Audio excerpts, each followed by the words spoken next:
నేటి రాశి ఫలాలు. మకర రాశి వారికి ఈరోజు ఆకస్మిక ప్రయాణాలు చేయవలసి వస్తుంది. అలాగే కుటుంబ సభ్యుల నుండి ఒత్తిడిని ఎదుర్కొంటారు.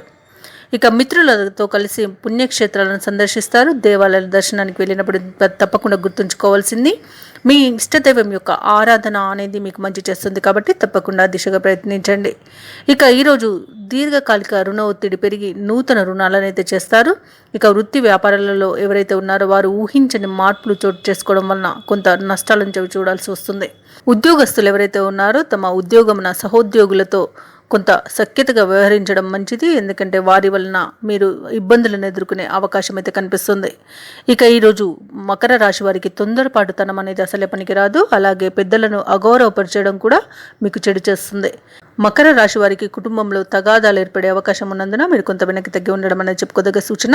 అలాగే రాబడి మొత్తంగా చూసుకుంటా అంత మాత్రంగానే ఉంటుంది. ఆకస్మిక ప్రయాణ సూచనలు కనిపిస్తున్నవి. ఇక కార్యక్రమాలన్నింటిలోనూ పూర్తిగా ఒత్తిడి అనేది పెరుగుతుంది. ఇక వ్యాపార వాణిజ్యవేత్తలు ఎవరైతే ఉన్నారో వారికి తొందరపాటుతనం వలన నష్టాలను చవి చూడాల్సి వస్తుంది. కాబట్టి అస్సలు ఈరోజు మకర రాశి వారికి ఏ విషయంలోనూ ఏ పనిలోనూ తొందరపాటు అనేది పనికిరాదు. ప్రభుత్వ ఉద్యోగస్తులకు అదనపు పనిభారం అనేది అప్పగించబడుతుంది. ఇక రాజకీయవేత్తలు, చిత్ర పరిశ్రమ వారు ఎవరైతే ఉన్నారో వారిలో ఉత్సాహం అనేది తగ్గుతుంది. ఇక వారికి ప్రోత్సాహకాలు కూడా తగ్గిపోతాయి. ఇక విద్యార్థులు ఎవరైతే ఉన్నారో వారికి అంత ప్రోత్సాహం అనేది కనిపించదు. మకర రాశిలోని మహిళలకి అంచనాలు తప్పుతాయి, దానివల్ల ఇబ్బందులను ఎదుర్కొంటారు. ఇక మకర రాశి వారికి అదృష్ట రంగులు నీలం మరియు కాఫీ, ప్రతికూలమైన రంగు ఎరుపు, అదృష్ట సంఖ్యలు 5, 1, 6.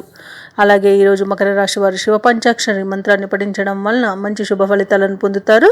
అలాగే పనులలో వచ్చే ఆటంకాలని తొలగించుకోగలుగుతారు. ఈ వీడియో నచ్చినట్లయితే లైక్ చేయండి, షేర్ చేయండి, అలాగే సబ్స్క్రైబ్ చేయడం అస్సలు మర్చిపోవద్దు. అంతా శుభమే జరుగుతుంది.